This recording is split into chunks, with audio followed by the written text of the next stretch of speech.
नमस्कार, मी भूषण करंदीकर. या विशेष मुलाखतीमध्ये मी आपल्या सगळ्यांचं स्वागत करतो.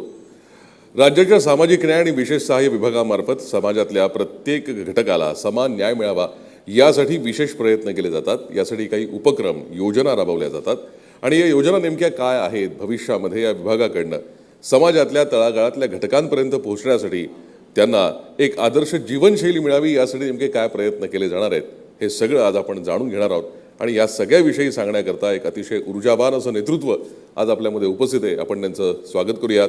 नामदार संजयजी शिरसाट साहेब, सर आपलं स्वागत. नमस्कार. सर, खरं तर तुम्ही जेव्हापासून या विभागाचा कार्यभार हाती घेतला आहे तेव्हापासून फाईलवर सही करण्यापेक्षा प्रत्यक्ष फील्डवर उतरून काम करताना तुम्ही आम्हाला दिसताय. तर जेव्हा तुम्हाला हा पदभार मिळाला तर नेमका तुमचा संकल्प काय होता आणि त्याकरता तुम्ही काय ठोस पावलं उचलली आहेत याविषयी आम्हाला सुरुवातीला जाणून घ्यायचं आहे. म्हणून मी हा पदभार स्वीकारताना पहिलं डोक्यात एकच ठेवलं की आपल्याला जे काही काम करायचं ते थोडं का असाना परंतु तातडीने करणं नसतं. एखादं काम हाताशी घेतलं की त्याला वर्षानुगिनती त्याला जो काही जे प्रोसेसचा जो भाग असतो ना आपल्याकडे, फाईल साईन करणे, मंजुरी आणणे, हे करणे ते करणे, तर त्याच्यात जो काही कालावधी जातो तो गेला नाही पाहिजे. मंत्री झाल्याबरोबर एका हॉस्टेलला व्हिजिट केली. जे खातं विद्यार्थ्यासाठी सर्वात जास्त काम करतं त्या खात्यामध्ये त्या हॉस्टेलची काय अवस्था आहे हे पाहण्याचा मी एक प्रयत्न केला. बरोबर. परंतु दुर्दैवाने मला सांगावंसं वाटतं की त्या तिथं राहणं एक दिवससुद्धा माझ्यासारख्याला तर शक्य नाही. तर ते विद्यार्थी वर्षानुवर्ष तिथं कसे राहत असतील, कारण की एखादा विद्यार्थी तिथं आला तर 2-3 वर्ष त्या हॉस्टेलमध्ये असतो. बरोबर. आणि मग एक दिवस जर माझ्यासारखा माणूस राहू शकत नाही, मी काय एकदम काही उच्च श्रेणीतला नाही किंवा एकदम हायफाय नाही आहे, परंतु तिथं झोपायला सुद्धा निश्चित जागा नाही, बाथरूम नाही, पाण्याची व्यवस्था नाही. मग आपण हे करोडो रुपये जे खर्च करतो या सामाजिक न्याय विभागाकडून, तर ते जातात कुठं? परंतु माझी तळमळ हीच असते की आपला पैसा, शासनाचा पैसा, हा खरं तर जनतेचा पैसा आहे, परंतु तो योग्य मार्गी लागला पाहिजे. म्हणून पहिला प्रश्न मी तो उचलला की नाही, माझ्या या खात्यातर्फे एक चांगले हॉस्टेल झाले पाहिजे. बरोबर. चांगले हॉस्टेल झाले पाहिजे. मग काय करायला पाहिजे? त्याला तरतूद करावी लागते. जवळपास मी 1500 कोटी रुपयाची आसपास तरतूद अर्थसंकल्पामध्ये करून घेतली. पहिल्या वर्षी. आणि 120 हॉस्टेल म्हणजे तुम्ही अंदाज लावा की एक हॉस्टेलची किंमत 10 कोटीच्या आसपास असली पाहिजे. बरोबर. आणि म्हणून मी जेव्हा बोलतो ना की मी आता 3 स्टार पद्धतीचं हॉस्टेल उभारणार आहे, 3 स्टार म्हणजे सगळ्या सोयी सुविधा युक्त असलं. अहो, ग्रामीण भागातून आलेला जो काही विद्यार्थी असतो तो कसा तिथे राहत होता, तर एका झोपडीत आपलं शिक्षण घेत होता, एका गावखेड्यामध्ये होता, शहरी भागामध्ये येतो, तो एक स्वप्न घेऊन येतो, मला मोठं व्हायचं आहे, माझ्या घराचं नाव करायचं आहे, माझ्या आईवडिलांचं नाव मोठं करायचं आहे, मला अधिकारी बनायचं आहे. आणि इथं आल्यानंतर जेव्हा तो इतर संकटाला समोर जातो त्या टायमाला तो डिस्टर्ब होतो. म्हणून त्याला सर्व सुविधा त्या ठिकाणी भेटल्या पाहिजेत आणि एक चांगला विद्यार्थी त्यातून घडला पाहिजे. त्याला वाटलं पाहिजे की आणि भविष्यामध्ये त्यांनी नावही घेतलं पाहिजे, अरे मी जे काही शिकलो, मोठा झालो, अधिकारी झालो, तर त्याचं फक्त क्रेडिट गोज टू समाज कल्याण खातं. आणि म्हणून त्याच्यासाठी ते निधी केला, उपलब्ध केला. सगळे आता टेंडर झालेले आहेत आणि सर्व कामाला सुरुवात झालेली. नागपूरला एका ठिकाणी गेलो, चांगली डिजिटल रूम आहे, विद्यार्थी 50-60 बसतात. पण पाहिलं तर डिजिटल रूममध्ये एका स्क्रीन समोर जेव्हा बसतो एखादा विद्यार्थी 4-4, 5-5 तास आणि त्या हॉलमध्ये 2-3 पंखे फिरतात गरगर गरगर. बोल काय त्रास काय तुम्हाला? डिजिटल स्कूल आहे ना, लावा तिथे AC लावा. 10 पंखे लावण्यापेक्षा 4 AC लावा. बरोबर. काय तुमच्या बिलामध्ये फरक पडला? विद्यार्थ्याला आणखी थोडंसं काम म्हणजे अभ्यास करताना थोडा ऊर्जा तरी येईल ना. लावले अधिकाऱ्यांनी AC. मुलं खुश झाले, टाळ्या वाजवल्या. का कसं सर तुम्ही आले बरं झालं. म्हणजे एक घोषणा केली आणि अधिकाऱ्यांनी त्याचं इम्प्लिमेंट केलं. आता हे वरळीला तुम्ही एकदा गेलो होते, तर मुलीचं हॉस्टेल आहे, 60 मुली तिथे. तिथे गेलो तर त्या मुलीने सांगितलं, साहेब आम्हाला लॅपटॉप पाहिजे तो अभ्यासाला, आमचा अभ्यासक्रम असा आहे तसा आहे, आम्हाला थोडा लॅपटॉप पाहिजे. बरं ठीक आहे, फाईल सँक्शन करायचं भानगडीत पडू नका, किती पाहिजे? 6 लॅपटॉप पाहिजे. तेवढी तर आपली दानत आहे ना स्वतःची. बरोबर. स्वतःच्या पैशाने मी तिथं 6 लॅपटॉप देऊन टाकले. मुली खुश झाल्या. तुम्हाला या छोट्या गोष्टी जरी केल्या ना तर त्याचा परिणाम याच्यामध्ये फार मोठा होतो. म्हणून या समाज कल्याण विभागामध्ये काम करताना मला आनंद या गोष्टीचा आहे. अनेक योजना असतील, अनेक तुमचे सर्व आहेत, ते कागदावर नको आपल्याला, अस्तित्वात कशा येतील याचा प्रयत्न मी केलेला आहे. मला वाटतं त्याचा सक्सेस आता मला मिळायला लागलेला आहे. खरं आहे. जसं आपण आत्ता सुरुवातीलाच म्हणालात की तुम्ही परखड बोलता, रोखठोक बोलता, तसेच तुम्ही बेधडक निर्णयसुद्धा घेतलेत, हे तुमच्या आत्ताच्या उत्तरातनं दिसून येत आहे. पण असाच एक अतिशय महत्त्वाचा निर्णय तुम्ही घेतला जो विशेषतः कलावंत आणि आंबेडकरी चळवळीतल्या कार्यकर्त्यांना खूप भावला, तो म्हणजे वामनदादा कर्डक यांच्या नावाने सुरू केलेला पुरस्कार. त्याविषयी आम्हाला थोडं सांगा. या चळवळीमध्ये, बाबासाहेब आंबेडकरांच्या चळवळीमध्ये अनेक असे कार्यकर्ते आहेत जे गावखेडी काम करतात, स्वतःला झोकून देतात, बाबासाहेबांचे विचार पोहोचवण्याचा प्रयत्न करतात, व्यसनमुक्तीचा प्रचार करतात, समाज शिकला पाहिजे म्हणून त्याच्यावर प्रबोधन करतात. अनेक वर्ष आता मी जेव्हा समाज भूषण पुरस्कार द्यायचा होता ना मला, मागे तुम्हाला एक झालं, तो पुरस्काराबद्दल सांगतो. बाबासाहेब आंबेडकर समाज भूषण पुरस्कार. अहो माझ्याकडे जे काही त्यांचे बायोडाटे आले ना, हे इतकाले गठ्ठे होते त्यांचे, गठ्ठे. बापरे. काय काय कामं केली आणि केव्हापासून करतायत ते. म्हातारे झालेत होते लोक. आणि साहेब आम्हाला हा पुरस्कार मिळाला तर बाबासाहेबांच्या साठी आम्ही जे काही योगदान दिलं त्याचा सन्मान झाल्यासारखं आम्हाला वाटेल, एवढंच आम्हाला अपेक्षा आहे. मी काय केलं, निर्णय बदलले. बरोबर. त्यांचं बक्षीस कितीचं होतं, 25,000चं. मी त्याला 75,000 केले. अच्छा. मग आता पुरस्कार द्यायचा तर आमच्याकडे कशी पद्धत आहे की कुठेतरी त्याला पुरस्काराला बोलवायचं, पुरस्कार द्यायचा, फोटो काढायचा आणि जाऊ द्यायचं. मी तसं नाही केलं. त्यांना मुंबईला बोलवलं. अच्छा. माझा प्रत्येक अधिकारी त्याच्या घरापासून ते इथपर्यंत पोहोचेपर्यंत त्याच्या संपर्कात होता. जो पुरस्कर्ता आहे त्याच्या फॅमिलीतला एक जण हा त्याच्याबरोबर आला पाहिजे. आणलं इकडं मुंबईला. कुठं ठेवलं, ट्रायडन हॉटेलला. हां. वा. दुसऱ्या दिवशी त्यांना मुंबई दर्शन, त्यांचा सन्मान आणि त्यांना पुरस्कार. मग माझ्या डोक्यात आलं की असाच पुरस्कार आणखीन काय करता येईल का. मग आले वामनदादा कर्डक माझ्या लक्षात. वामनदादा कर्डक, बाबासाहेबांनी ज्या चळवळ सुरू केल्या, ज्या इतक्या पोचवल्यात, भाषणं त्यांचे अनेक आहेत, त्यांचे अनेक पुस्तकं आहेत, वाचणाऱ्याची संख्या कमी आहे. परंतु वामनदादाचं गाणं ऐकलं नाही असं ग्रामीण भागापासून शहरी भागापर्यंत माणूस नाही असं कधीच नाही. बरोबर आहे.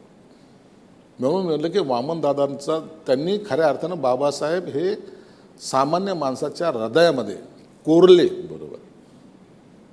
म्हणून त्यांच्या नावाने आपण पुरस्कार दिला पाहिजे. म्हणून मी आता हे 6 पुरस्कार वेगळे केले. ओके. डिव्हिजन वाईज प्रत्येकाला. आणि ते पुरस्कार देतोय मी. आणि मला एक आनंद आहे, तुम्हाला सांगायला आनंद वाटेल, त्याच वामनदादा कर्डकांचं देशवंडी म्हणून सिन्नर तालुक्यामध्ये एक गाव आहे, फार 1001 लोकसंख्येचं असेल ते. तिथे त्यांचं स्मारक मी उभं करतोय आणि जवळपास 14 कोटी रुपयाचा खर्च त्या ठिकाणी मी करतोय. त्यांचं जीवनचरित्र, त्यांचं सर्व. आणि आनंद आहे की आता त्याचं भूमिपूजन केलं. भुजबळ साहेब होते, रामदास आठवले होते, तिथलचे खासदार होते, माणिकराव कोकाटे होते, सर्व दादा भुसे होते. आम्ही सर्वांनी मिळून, आणि त्या गावामध्ये पहिल्यांदा इतके लोक आले. हे गावकरी सांगतात की आमच्या गावाने इतके लोक पहिल्यांदा पाहिले. हो. म्हणजे महाराष्ट्रातून लोक काही तिथं आले होते तेव्हा फक्त भूमिपूजनाच्या कार्यक्रमाला. म्हणून असं जे आहे, ज्यांनी समाजासाठी योगदान दिलेलं आहे, ज्यांनी खऱ्या अर्थानं स्वतःला झोकून दिलं आहे, त्यांना कधीतरी आपण त्याचा विचार केला पाहिजे. फक्त नाव घ्यायचं, सोडून द्यायचं. मला आता कोणी विचारणार नव्हतं की वामनदादा स्मारक नाही केलं तर काय झालं असतं. नाही, काही नसतं झालं. परंतु मी ते केलं, त्यांच्या नातेवाईकाला बोलवलं. महत्त्वाचं सांगतो, त्याच वामनदादाच्या घरी आजही तीच गरिबी आहे. त्यांचा मुलगा मला भेटला, त्यांची नात मला भेटली. शिक्षण झालेलं आहे, परंतु त्या नातीला आज काम नाही आहे. तिला मी समाज कल्याण विभागामध्ये कामाला सुद्धा, जॉबसुद्धा तिला दिला आहे. क्या बात. हे केलं पाहिजे. खरी गोष्ट. माझ्या हातात जे आहे ना ते मी केलं. बरोबर. म्हणून मला वाटतं हे काम करताना तो एक आनंद वेगळा असतो. वामन दादाला मागील मुख्यमंत्र्यांनी घर सुशील कुमार शिंदे असताना अलॉट केलेलं, परंतु आजपर्यंत ते मिळालं नाही. माझा प्रयत्न आहे की त्याच्या कुटुंबाला आता घर द्यायचं आहे. तो प्रस्ताव सुद्धा मी पुढे एक 8-10 दिवसामध्ये आणेल आणि त्या कुटुंबाला राहायला घर नाही, आज किरायाच्या घरात राहतात ते, त्यांना घर द्यायचा सुद्धा माझा मानस आहे. क्या बात. हा खऱ्या अर्थाने प्रत्येक समाजातल्या घटकाला मिळणारा न्याय आहे. तुम्ही एक स्वाधार योजना लागू केली आहे. हिचा गरजू विद्यार्थ्यांना कसा आधार मिळतोय आणि याच्याशिवाय काही योजना तुम्ही जाहीर केल्या आहेत का? स्वाधार योजना ही टेम्पररी योजना आहे खरं तर. अच्छा. ह्या योजनेमुळे विद्यार्थ्यांना पूर्णपणे फायदा होतो असं माझं मतच नाही मुळात. परंतु झालं काय की विद्यार्थ्यांची संख्या जास्त आणि ॲडमिशनची लिमिटेशन्स, त्याच्यामुळे त्या स्वाधार योजनेमध्ये त्यांना आम्ही 6-6.5 रुपये देतो. आता विचार करा, तालुक्याचं ठिकाण असेल का शहरी ठिकाण असेल, 6,500 मग तो रूमचं भाडं काय देणार, खाणार काय, जाणार लांब तर घराजवळ बाजूजवळ तर कॉलेज नसणार आहे किंवा हे नसणार आहे, मग तो करेल काय त्या 6,500मध्ये. परंतु तरी त्याला एक दिलासा म्हणून मग ते काही विद्यार्थी 4 विद्यार्थी एकत्र देतात, एक रूम घेतात, त्याच्यात ते राहतात. परंतु ती अवस्था ठीक नाही आहे. म्हणून तुम्हाला सांगितलं ना की मी जे काही हॉस्टेलचं निर्मिती करायला लागलो आहे त्याच्यामध्ये किती विद्यार्थी सामावले जातील, जवळपास 20,000 ते 25,000 विद्यार्थी त्याच्यामध्ये येतील नवीन. अच्छा. आता आमच्याकडे सध्याला 55,000 विद्यार्थी आहेत. त्याच्यामध्ये 20-25,000चा हा वेगळा या वर्षभरा 1 वर्ष 1.25 वर्षामध्ये पुन्हा त्यांच्यासाठी जागा देतो. ओके. म्हणून 25,000 विद्यार्थी जे स्वाधार योजनेचा लाभ घेतात ना, आता नाविलाज असतं त्यांना आम्हाला ते करावं लागतं. बरोबर. परंतु त्यांना जर पुन्हा ही फॅसिलिटी दिली, आता हॉस्टेलमध्ये बघा किती वेगवेगळे प्रकार आहेत. हॉस्टेलमध्ये जेवणाचा प्रत्येक विद्यार्थ्यामागचा आमचा खर्च किती आहे, 5,500 रुपये. ओके. 5,500 रुपये देतोय आम्ही. कुणाला? ठेकेदाराला. ठेकेदाराला. अच्छा. राहायची व्यवस्था आमच्याकडे आहे, आंघोळीची व्यवस्था सर्व आहे, सर्व आमच्याकडे, लायब्ररी आमच्याकडे आहे आणि 5,500 रुपये देतो. आणि तो विद्यार्थी जर बाहेर राहिला तर त्याला किती देतो? 6,000 रुपये. 6,000 रुपये देतो. म्हणजे आहे की नाही फरक? बरोबर. तरी ते विद्यार्थी शिकण्यासाठी जे धडपड करतात ते थोडंसं आता कष्टाचं आहे जीवन त्यांचं, ते करतात, पण भविष्यामध्ये ते कष्ट त्यांना पडू नये ही त्याच्या मागची माझी भावना पण आहे. खरं आहे. साहेब, पहिल्यापासून म्हणजे जसं आपण हॉस्टेलला व्हिजिट केलं तेव्हापासूनच खरं तर तुमच्या 3 स्टार हॉस्टेलची चर्चा सुरू आहे. तर नेमकं हे 3 स्टार हॉस्टेल असणार कसं आहे हे आम्हाला थोडक्यात सांगा. 3 स्टार हॉस्टेल जे आहे ना, तुम्हाला आजच्या कोणत्याही हॉस्टेलला जर गेलं,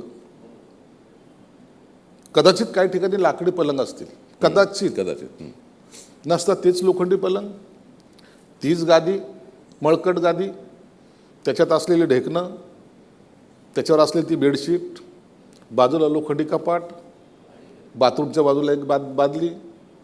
हे जे चित्र नाही हे बदलायचं आहे मला.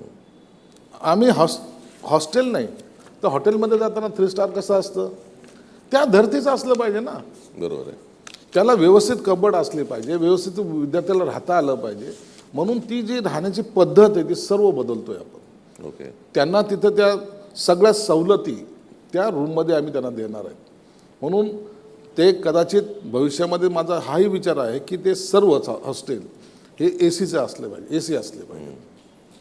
विद्यार्थ्यांना आपण ज्या ठिकाणी शिकतोय ते घरापेक्षाही सुंदर आहे आणि मला इथून आता चांगलंच बनून जायचं आहे ही भावना त्याच्यामध्ये तिथं रुजली गेली पाहिजे. म्हणून सगळ्या सुविधायुक्त त्याच्यामध्ये हे तर रूमचं झालं. मी खाली लायब्ररी काढतोय, पूर्ण पुस्तकाचा संच ज्याला म्हणतो ना, तुम्हाला काहीही कुठून आणायचं गरज नाही. बरोबर. तुम्हाला त्या लायब्ररीमध्ये सर्व मिळेल, सर्व तुम्हाला डिजिटलमध्ये मिळेल. तुम्हाला कोणतंही जगातला कोणत्याही विषयाचा जरी अभ्यास करायचा असेल तर त्या लायब्ररीमध्ये तुम्हाला अवेलेबल आहे. दुसरी गोष्ट त्यांना ते केल्यानंतर जेवणाची जी सिस्टीम आहे, आता तुम्ही अनेक ठिकाणी पाहता स्टूलवर बसलेले आहेत, समोर बाकडे लावलेले आहेत, असं नाही. एक किचन हे स्टँडर्ड किचन असलं पाहिजे. त्या किचनमध्ये म्हणजे जेवायला ज्या ठिकाणी जाणार तुम्ही तर त्या ठिकाणी बसताना सुद्धा आनंद वाटला पाहिजे. ह्या सगळ्या सुविधा ज्या ठिकाणी असेल त्याला 3 स्टार म्हणतात आणि ते माझं स्वप्न आहे. आता तुम्ही बघाल, आता हे काम टेंडर सर्व झालेले आहेत. आता हे कामाला सुरुवात होते. मी आता या अधिवेशनानंतर सगळीकडे भूमिपूजनाला जाणार आहे आणि वर्ष सव्वा वर्षामध्ये हे सर्व अस्तित्वात येणार आहे. क्या बात आहे. म्हणजे जेव्हा विद्यार्थी हॉस्टेलमध्ये येईल, शिक्षण तर होईलच, पण त्याच्याबरोबर एक समाजभान येईल. समाजात वावरताना काय आपण केलं पाहिजे, काय नाही केलं पाहिजे, याची सगळी कल्पना त्या 3 स्टार हॉस्टेलपासूनच त्यांना यायला लागेल. इतकी सुंदर संकल्पना साहेब आपण मांडली आहेत. अनेक पालकांना आपलं पाल्य परदेशी विद्यापीठांमध्ये शिकावं असं वाटत असतं. ते सगळ्यांना शक्य होतं असं नाही, पण तरीही आपला विभाग त्यासाठी प्रयत्न करतोय. तर नेमके कशा प्रकारे यासाठी प्रयत्न केले जात आहेत? या परदेशी पाठवणाऱ्या विद्यार्थीची संख्या कधी काळी फिक्स झालेली, अच्छा, ती आहे 75. ओके. लोकसंख्या किती वाढू द्या, आमची संख्या वाढत नव्हती. अरे विद्यार्थी आता जग त्याला जर जवळ वाटायला लागले, तो जायची इच्छा आहे त्याची, त्याला तुम्ही वाव देणार आहात का नाही देणार आहात? का आपलं 75वरच अडकून बसायचं? हा काय तुम्हाला काय नियम आहे का? हा नियम आपल्याला तोडता येत नाही का? आपण करू शकत नाही का? हे किती फरक पडणार आहे तुमच्या याच्यामध्ये, पैशामध्ये? परंतु माझा विद्यार्थी जर परदेशात जाऊन जर शिकून आला, बाबासाहेब लंडनला गेले, त्याचे आजही आपण पोवाडे गातोय. अनुयायी म्हणून जर एखादा विद्यार्थी तिथं जाऊन शिकत असेल तर आपल्या पोटात दुखण्यासारखं काय? खरं आहे. म्हणून ती संख्या वाढवायचा प्रयत्न आपण करतो. ती संख्या आता 200वर आणायची, मला वाढवून आणखी त्याच्यात वाढवेल, पण मिनिमम 200वर तरी आणायचं, हा माझा संकल्प आहे. हे एवढे विद्यार्थी दरवर्षी जेव्हा जातील आणि शिकतील, जगाच्या रेसमध्ये तुम्हाला जायचं आहे. खरी गोष्ट आहे. तुम्हाला आता तुमच्या दिसण्यावर चालणार नाही, तर तुमच्या गुणवत्तेवर आता तुम्हाला पुढं जायचं आहे. आणि ती गुणवत्ता जर तुमच्यात यायची असेल तर ते सगळं शिक्षण तुम्हाला त्या माध्यमातून घ्यावं लागेल आणि त्या स्पर्धेच्या जागामध्ये तुम्हाला टिकावं लागेल.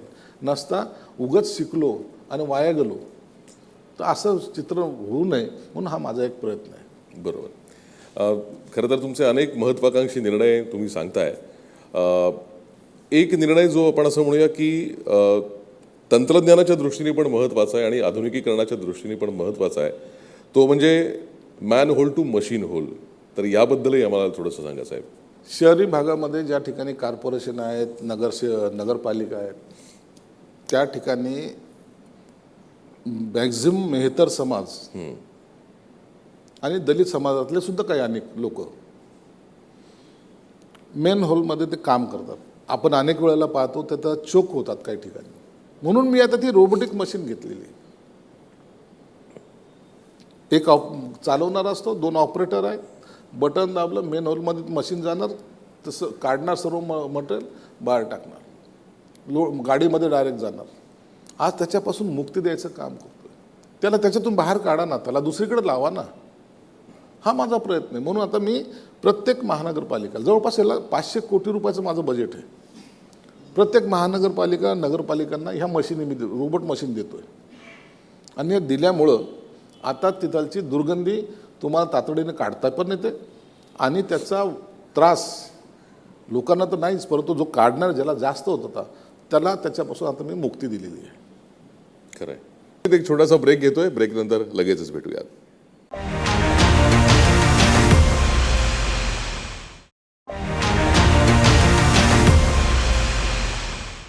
पुन्हा एकदा स्वागत. आपण आज चर्चा करतोय सन्माननीय नामदार संजयजी शिरसाट यांच्याबरोबर. साहेब, तृतीयपंथी समाजाला हक्काचं ओळखपत्र आणि रोजगार याविषयी आपण एक निर्णय घेतला आहे, तर त्याविषयी आम्हाला थोडंसं सांगाल. तृतीयपंथी जवळपास महाराष्ट्रामध्ये आम्ही जो काही सर्वे केला आहे त्याच्यात ते 40,000च्या आसपास आहे. आपण तुम्ही कधीतरी बसस्टॉपवर जातात, पाहतात, ते टाळी वाजवतात, मग तुम्ही 10-5 रुपये देता. ते त्यांचं जीवन, त्यांचं कसे राहतात, काय राहतात, काय ठिकाणी त्यांना ज्या पद्धतीने हीन वागणूक दिली जाते तेही आपण पाहतो. परंतु त्यांची खरंच ते करायची तयारी आहे का? त्याच्यातून त्यांना बाहेर निघायचं आहे का? माझ्याकडे जेव्हा मी कमिटी स्थापन केली ना, आम्ही काही शिकलेलो नाही, इतक्या डिग्र्या घेतलेले लोक तृतीयपंथी माझ्याकडे आले होते आणि त्यांनी सांगितलं की काही ठिकाणी त्यांना बोलवतात व्याख्यानं द्यायला आणि फडफड इंग्लिशमध्ये ते व्याख्यान देतात 2-2 तास आणि वेगवेगळ्या विषयावर देतात. म्हणजे मला त्यांच्याकडे पाहून माझ्या स्वतःची दया आली, अरे मी यांच्यासारखं शिकलो तरी पाहिजे होतो. परंतु त्यांना आपण या मेन स्ट्रीम लाईनमध्ये आणायचा कधीच प्रयत्न केला नाही. काही शिकलेले डॉक्टर्स आहेत, PhD आहेत, काय अनेक डिग्र्यांचे लोक मी पाहिलेले. परंतु त्यांना जर आणायचं तर मग मी एक स्कीम काढली. तुम्हाला करायचं का हे नाक्यावर उभं राहणं बंद करायचं का? चला मी तुम्हाला बिझनेसला पैसे देतो, तुम्ही माझ्या लाईनमध्ये या. 50,000पासून 2 लाखापर्यंत छोटा करायचा 50,000 रुपये तुम्हाला देतो आम्ही. त्याच्यापेक्षा मोठा करायचा 2 लाखाचा करायचा आहे, 2 लाख रुपये देतोय. त्या 2 लाखामध्ये तुमचं भाग भांडवल 5% असणार, 60% आम्ही देणार आहोत. बाकीचे जे काय ते लोन म्हणून त्यांना देणार आहोत.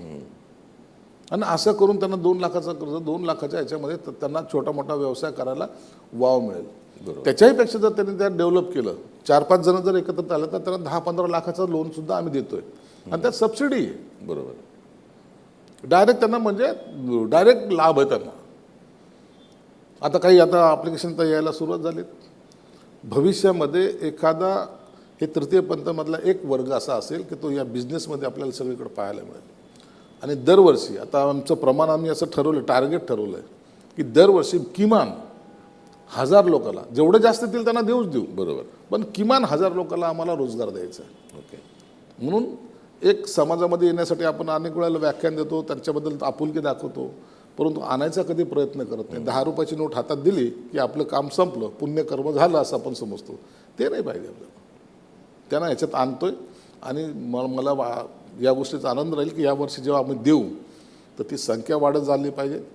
ही स्टॉपवरचे इकडं तिकडचे जे काही मला दिसतात, हा सर्व प्रकार बंद होऊन मेन समाजाच्या या लाईनमध्ये ते सुद्धा एक सन्मानाने जगतील असं माझी अपेक्षा आहे. खरं आहे. साहेब, आपण म्हणाल की त्यांना आपण म्हणजे कर्ज पण देऊ, त्यांना निधी पण देऊ, पण याच्या व्यतिरिक्त काही स्किल डेव्हलपमेंटसाठी त्यांच्या प्रयत्न करण्याचा काही विचार आहे?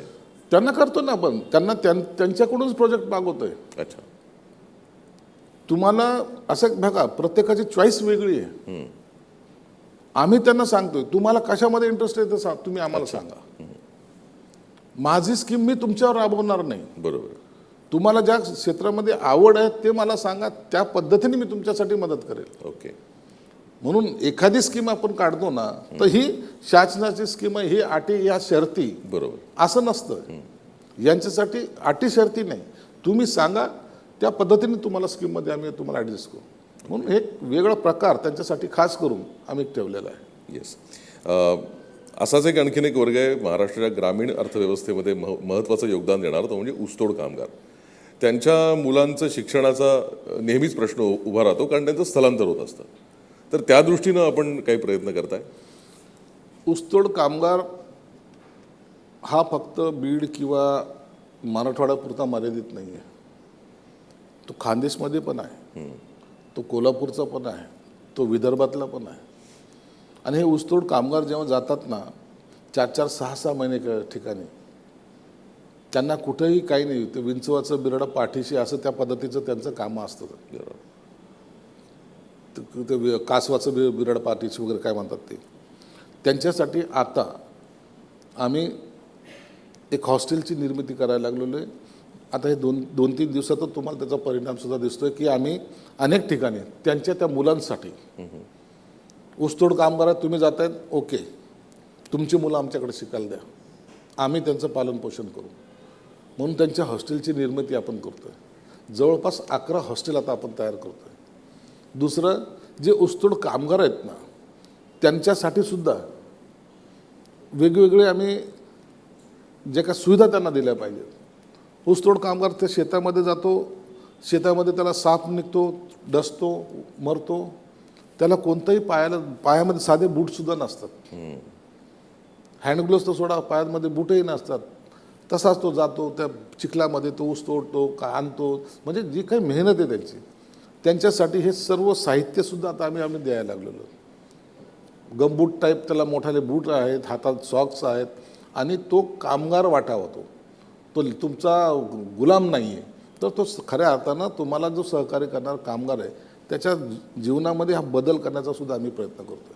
खरं आहे. मगाशी आपण एक उल्लेख केला साहेब की आपण फक्त महापुरुषांचे विचार जपत नाही आहोत तर त्यांची स्मारकंसुद्धा आपण निर्माण करतोय. तर या स्मारकांसाठी साधारण किती निधी आपल्या विभागाकडनं आत्तापर्यंत दिला गेला किंवा देणार आहात? हे बघा, स्मारकासाठी निधी आता मी महाडचा चौदार तळे तुम्ही सर्वजण ऐकलेलं आहे, सर्वजणांना जाणीव आहे. बाबासाहेबांनी ज्या आंदोलनाची सुरुवात खऱ्या अर्थानं महाडच्या चौदार तळ्याच्या त्या तिथून सत्याग्रहापासून केलेली. लाखो भाविक आहेत. हा जो समाज आहे दलित समाज हा भावनिक जास्त आहे. एखाद्या गोष्टीवर निष्ठा बसली की त्याला तो मागं पुढं पाहत नाही, तो त्याचं दैवत समजतो आणि तिथं तो जातो. बरोबर. मी त्या महाडच्या चौदार तळ्याला गेलो होतो, तिथं पाहिलं मी. काही लोकांना असं पाहिलं की त्यांनी ते पाण्यामध्ये हात घालून ते पिलं, म्हणजे इतकं ग्रीन कलर त्याचा. परंतु ते नाही, बाबासाहेबांनी इथं आंदोलन केलं आणि त्या चौदार तळ्याचं पाणी पिलं होतं म्हणून आम्हाला प्यायचं. बरोबर. त्यांनी हा नाही विचार केला त्याच्यात किती किडे आहेत, किती खराब आहे काय. मी तातडीने ते गेल्यानंतर पाहिलं तर मला ते राहावल्या गेलं नाही. मी सांगितलं नाही, चेंज करायचं त्याला. मी 55 कोटी रुपये त्याच्यावर खर्च करतोय आता. तो एक झाला तुमचा भाग. वामनदादाचा झाला. मी अण्णाभाऊ साठे त्यांच्या त्या माटेगावला गेलो. इतका मोठा साहित्यरत्न माणूस, ते 10 बाय 20च्या खोलीमध्ये त्यांचं सर्व आयुष्य दाखवले त्या लोकांनी. सरकारने बी त्याच्यात 4-5 म्युरल लावलेत. हे अण्णाभाऊ साठे. अरे एवढंच तुम्हाला अण्णाभाऊ साठे कळाला का? तिथं जमीन आम्ही विकत घ्यायचा प्रयत्न केला, काही गावकऱ्यांनी. आता जमीन विकत घेताय सरकार म्हणलं, त्याचे रेट वाढले, कोणी द्यायला तयार नाही. मी कलेक्टरला बोललो, बाजूला 5 एकर जमीन आहे, अत्यंत धरणाच्या बाजूला आहे, इतकी सुंदर आहे डॅमच्या बाजूला. 5 एकर जमीन विकत घेतली. काही लोक कोर्टात गेले, तिथेही आम्ही जिंकलो. त्याला मी 50 कोटी रुपये दिले. त्याचे आता टेंडर होऊन त्याचंही भूमिपूजन करतोय. त्या अण्णाभाऊ साठेला म्हणजे देशात नसेल असं मोठं स्मारक आपण तिथं करतोय. हे अशा लोकांच्या स्मारक करण्यामागचा हेतू एकच आहे की फक्त मी स्मारक करत नाही, तर त्या ठिकाणी प्रत्येकाला सांगितले, ज्या ठिकाणी असं काही मी करेल त्या ठिकाणी लायब्ररी हे असणं गरजेचं आहे. मला त्या लायब्ररीमध्ये फक्त त्यांचे बाबासाहेबांची पुस्तकच ठेवली असेल तर भाग नाही, तर मला इतर सुद्धा पुस्तकं पाहिजे. त्या लायब्ररीमध्ये विद्यार्थी बसला पाहिजे. बरोबर. MPSC असेल, UPSC असेल, याचे विद्यार्थी तिथं जाऊन बसला पाहिजे, त्याने ते शिक्षण तिथून घेतलं पाहिजे. म्हणून ते एक लायब्ररी ही वेगळ्या पद्धतीचे प्रत्येक ठिकाणी देतोय. दीक्षाभूमी आहे नागपूरची, त्याला 225 कोटी जवळपास आम्ही आता खर्च करतोय. काही प्रॉब्लेम तिथं आलेले आहेत, ते सुद्धा मिटवण्याचा प्रयत्न करतोय. 200 कोटी रुपये तिथं करतोय आम्ही. आणि आता हे जे हॉस्टेलची जेव्हा निर्मिती होईल, त्याच्याबरोबर ह्या महापुरुषांचे पुतळे असतील किंवा त्यांचं आठवण म्हणून आपण अनेक ठिकाणी ज्या ज्या ठिकाणी आवश्यकता आहे त्या त्या ठिकाणी मोठाले सभागृह ज्याला म्हणतो आपण, छोटे सभागृह नाही ते, मग ते सभागृह छोटे बांधले ना त्याचा यूज होत नाही, 6 महिन्यांमध्ये त्याचा वाट लागते. तर हे सभागृह नसणार आहे, तर ते विद्यार्थ्यांसाठी, सर्वसामान्य माणसासाठी एक वेगळं आदर्श म्हणून त्याच्याकडे पाहिलं पाहिजे आणि त्याच्यातून खरा माणूस घडला पाहिजे, त्याच्या मागची संकल्पना आहे. खरं आहे. इंदू मिलचा यामध्ये समावेश असेल ना साहेब? हो आहे, इंदू मिलचा आहे ना. या डिसेंबरपर्यंत तो पुतळा इथे यावा असं माझी पूर्ण ताकद आम्ही त्याच्यात लावतोय. मी नोएडाला गेलो होतो, ज्या फॅक्टरीमध्ये तो पुतळा बनतोय तिथे गेलो होतो. तिथं काय काम चालू आहे ते पाहत होतो. माझं खातं असं आहे, मी आल्यापासून काम केल्यानंतर पैसे देऊ नाही. मी ह्या इंदू मिलच्या पुतळ्यासाठी इन ॲडव्हान्स पैसे दिलेत. ओके. आणि त्यांना सांगितलंय पैशासाठी काम थांबलं हे माझ्या कानी येता कामा नाही. पाहिजे तेवढा ॲडव्हान्स मी पहिले देतो. आणि आनंद आहे मला की मी पहिले ॲडव्हान्स दिलेत. आता त्या पुतळ्यावाल्यांकडे जो बनवतोय त्यांच्याकडे आमचे पैसे ॲडव्हान्स आहेत, म्हणून आमच्याकडून लेट होणार नाही. बरोबर. परंतु ते काम पूर्णत्वात येईल. ते तर एक ऐतिहासिक काम आहे, म्हणजे देशात नाही तर जगामध्ये ते एक वेगळा कल्पना. आजही मी जेव्हा पाहतो, तो जेव्हा उभा राहील ना तो पुतळा 350 फुटाचा, आणि त्याचा बाजूचा परिसर, समोर समुद्र, आणि ते देखणं स्वरूप जेव्हा लोकांच्या लक्षात येईल, कोणी तिथपर्यंत पोहोचू शकणार नाही, परंतु ते पाहताना खऱ्या अर्थानं बाबासाहेबाला अभिवादन प्रत्येक माणूस हा मनापासून करेल. खरं आहे. दोन महत्त्वाचे निर्णय खरं तर साहेब आपल्या विभागाने घेतले, तुम्ही घेतले. ते म्हणजे जेव्हा केव्हा सरकारी योजनांमध्ये सहसा रोख रक्कम दिली जाते, आपण तो निर्णय बदललात आणि त्यासाठी व्यवसायाला लागणारं साहित्य आपण द्यायला सुरुवात केली. हा एक निर्णय. आणि उद्योजक घडवण्यासाठी आपण काही विशेष उपाययोजना करताय का? मग काही ज्या योजना आहेत ना, त्या योजनेमध्ये लोक पैसे मिळतात म्हणून योजनेचा लाभ घेतात. 1 लाख रुपयाचं कर्ज, 2 लाख रुपयाचं कर्ज कशासाठी घेत आहेत? किंवा ठीक आहे, काय द्यायचं, कागदपत्र द्यायचं, आधार कार्ड द्यायचं, TC द्यायची, योजनेचं एक कुणाकडून तरी डॉक्युमेंट्स लावायचे, बनवायचे आणि द्यायचे, सबमिट करायचे, 2 लाख रुपये भेटले, संपला विषय.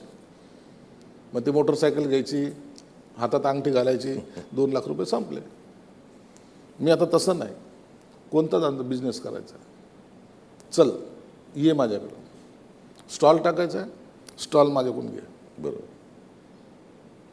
त्याच्यावर समाज कल्याणचं नाव राहील, त्याच्यात त्या जी काही संस्था असेल त्याचं नाव राहील आणि त्याला फिरता स्टॉल देतोय मी. म्हणजे त्याला तो बाकी काही इलाज नाही ना. बरोबर. तो काम करेल बरोबर.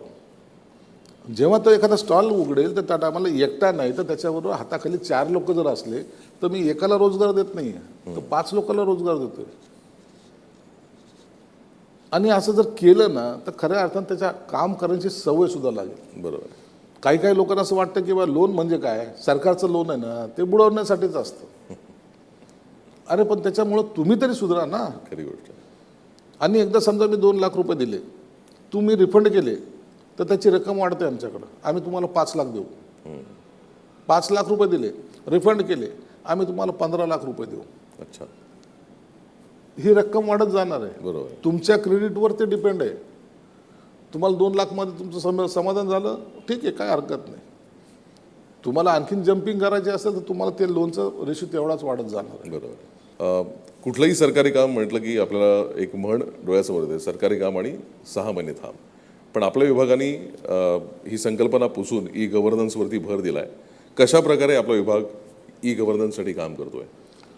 हे बघा, एक तर मी कोणतंही काम कोणाचे जरी प्रस्ताव जर आला ना, अधिकाऱ्याला स्पष्ट सूचना देतो.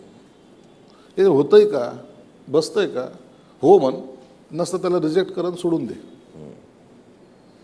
वारंवार चक्रा मारायला लावू नकोस. बरोबर. तू खुर्चीवर बसलेला आहे, तुला काय वाटणार नाही त्याचं. परंतु जो आलेला माणूस आहे ना, कुठून तरी तो येतो, त्याला 2 पैसे खर्च करतो, त्याला कसे धावपळ करत तुझ्यापर्यंत पोहोचतो आणि तू त्याला म्हणतो ठीक आहे पुढच्या आठवड्यात सांगतो तुम्हाला.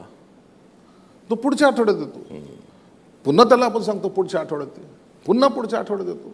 म्हणजे त्याच्या चक्रा मारणं आणि एक अपेक्षा धरणं. पैसा तो जातोच जातो, वेळ जातोच जातो, परंतु त्याच्या जो अपेक्षा असतात ना, त्या अपेक्षा जर 6 महिन्यानंतर आपण भंग केल्या तर मग तो आयुष्यामध्ये तो सुद्धा उभा राहणार नाही. म्हणून तू पहिल्या दिवशी त्याला सांग होतंय का तर कर. आणि मग असे प्रस्ताव पहिले बाय हँड यायचे, आता त्यांना मी ऑनलाईन घेतलेत. ओके. तुम्हाला ताबडतोब रिजेक्ट होण्याचं कारण सुद्धा द्यावं लागतं आता. जर मंजूर करायचं असेल तर त्याचंही तुम्हाला कारण तुम्हाला देता येतं. म्हणून अशामुळे आता बसल्या जागी एका ठिकाणाहून तुम्हाला फाईलसुद्धा मुवमेंट तुमची करता येते आणि त्याचं उत्तरसुद्धा तुम्हाला मागता येतं. म्हणून आता चक्रा मारणं हा जो प्रकार आहे तो बंद. त्याच्यामुळं काय होतं, एक तर येणारा जो त्रासलेला माणूस असतो मग त्याच्यामध्ये मग भ्रष्टाचाराला सुरुवात सुद्धा होते. बरोबर. मग चपराशाला 100 रुपये दे, मग याला काहीतरी कर, मग तुम्ही पाहतायत मग असे वेगळे प्रकार समोर येतात. त्याला सुद्धा त्यामुळं पाबंद बसेल. एक शेवटचा प्रश्न सर जाताना, राज्यातल्या जनतेला आणि विशेषतः आपल्या विभागाच्या योजनांच्या केंद्रस्थानी असलेल्यांना आपण काय संदेश द्याल? हे बघा, मी सर्वांना एक सांगतो, सरकारी योजना आणतंय हे तुमच्यामध्ये चेंजेस येण्यासाठी, तुमचं आयुष्यमान चांगलं होण्यासाठी.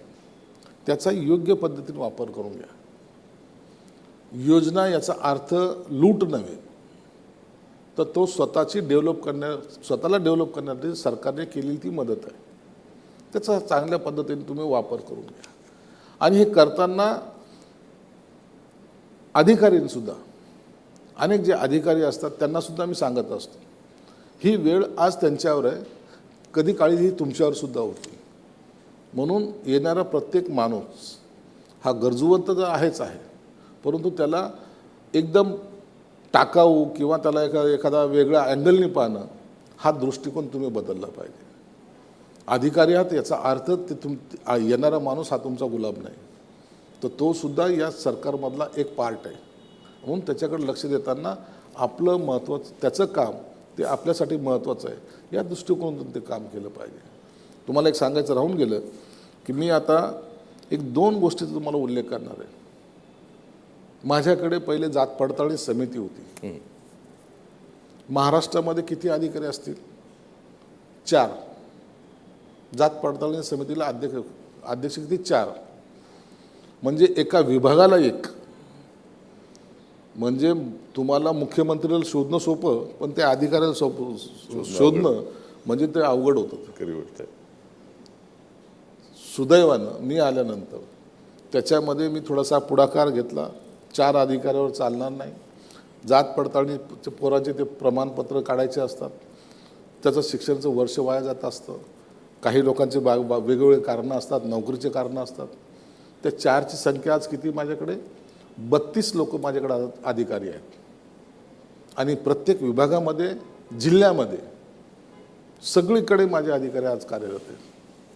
म्हणून आता जात पडताळणीला टाईम लागत नाही. बरोबर. दुसरं एक महत्त्वाचं मी एक काम केलं की ॲट्रॉसिटी जे ॲक्ट आहे आपल्याकडं, त्यामध्ये असं झालेलं आहे की गावखेड्यामध्ये असेल किंवा शहरी भागामध्ये काही तालुक्यामध्ये खून झाला दलित समाजातल्या कोणाचा, कुटुंबातल्या व्यक्तीचा, ॲट्रॉसिटीचा गुन्हा दाखल झाला आहे, त्यांना काही मदत नाही. केस चालले आहेत, काही दिवसांतर ती केस विड्रॉ होऊन जाते, साक्षीदार फुटतात वगैरे वगैरे वगैरे. आता मी त्याच्यात बदल केला आहे. कॅबिनेटमध्ये मंजुरी घेतली आणि ह्या 8-10 दिवसानंतर मुख्यमंत्र्यांच्या हस्तेच पहिले नोकरीचं प्रमाणपत्रसुद्धा अपॉइंटमेंट लेटर ज्याला म्हणतात ते द्यायचं मी प्रयत्न करतो आहे. 889 केसेस आमच्याकडे पेंडिंग होत्या. हो. 2012 पासूनच्या मी त्या सगळ्या निकाली काढल्या. 889 कुटुंबातल्या एका व्यक्तीला सरकारी नोकरी, तेही माझ्या खात्यामध्ये मी दिली. ज्या कुटुंबातला दिवा विझलेला आहे, ज्यांचा खून झालेला आहे, त्यांच्याकडे कोणी पाहत नाही. पुढारी लोक आम्ही असतो ना, जाऊन एक दिवसाची सहानुभूती देऊन येतो, नंतर त्या कुटुंबाकडे कोणी पाहतसुद्धा नाही. तर अशा कुटुंबाला आम्ही सगळ्यांचं सगळं जमा केलं, माहिती जमा केली आणि 889 कुटुंबाला आता नोकरीमध्ये सामावून घेतोय. आणि ह्या महिन्यामध्येच, फक्त मुख्यमंत्र्याची वेळेच्या अभावामुळे थोडं थांबलं आहे, या महिन्यामध्ये तेवढ्या कुटुंबाला सरकारी नोकरी परमानंट ही माझ्या खात्यामध्ये मी देतोय. हे 2 अत्यंत महत्त्वाचे मी निर्णय घेतलेले आहेत. म्हणून आता त्या लोकांना सुद्धा वाटतं की नाही, हे खातं, समाज कल्याण खातं काहीतरी ॲक्टिव्ह आहे. बरोबर. आणि मला त्याचा अभिमान आहे.